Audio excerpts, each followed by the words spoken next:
So emperor penguins are the largest penguins on the continent of Antarctica, and that being said, they're the largest penguins in the world. There are 18 species of penguins, and most of them live on Antarctica. Emperors can reach almost 4 feet tall and can weigh anywhere from 50 to 90 pounds. Like all penguins, they are flightless and definitely lack elegance on land. But when they are in the water, that is truly where they thrive. They can swim for 20 minutes in duration and can dive to depths down to 1,700 feet deep, which is pretty crazy. They eat mostly fish and crustaceans, and they look a little like torpedoes underneath the ocean when you're looking at them from the surface. Thankfully, one day at McMurdo Station, the ice had receded from the shoreline enough to have open water as well as a few ice sheets out there floating.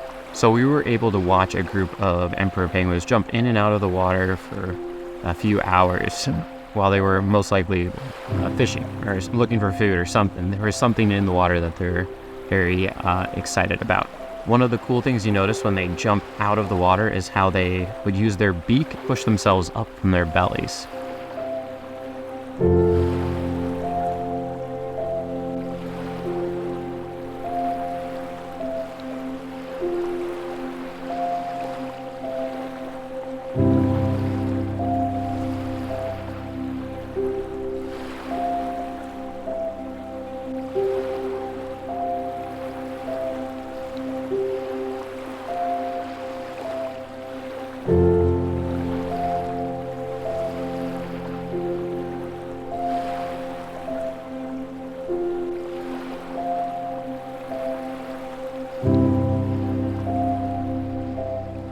And that day, it wasn't just the emperor penguins that made an appearance. There also was a Weddell seal and a number of Adelie penguins as well. And they all seemed to be at least okay with each other because there was no altercations or anything that we saw. That they seemed to interact pretty well overall. So we don't normally see emperor penguins. There are no colonies that are too close to McMurdo Station, so they are just visitors. We don't see them often. Emperor penguins are known to trek sometimes up to 75 miles over the sea ice or ground for breeding season, where there are colonies that can be up into the thousands. The lifespan of an emperor penguin in the wild is generally around 20 years, but there are said to be some observations of some living to 50 years old, which would be insane if so. They gotta be some very wise, wrinkly penguins to be 50-year-old emperor penguins. Aside from these small groups that pass near station for us though, we only would see an odd emperor penguin out on the ice shelf from time to time. We were told they were molting, so they would sometimes stray away from everyone else in all their groups to molt. The molting is where they drop all their feathers for new feathers to fill in. It's supposed to be a pretty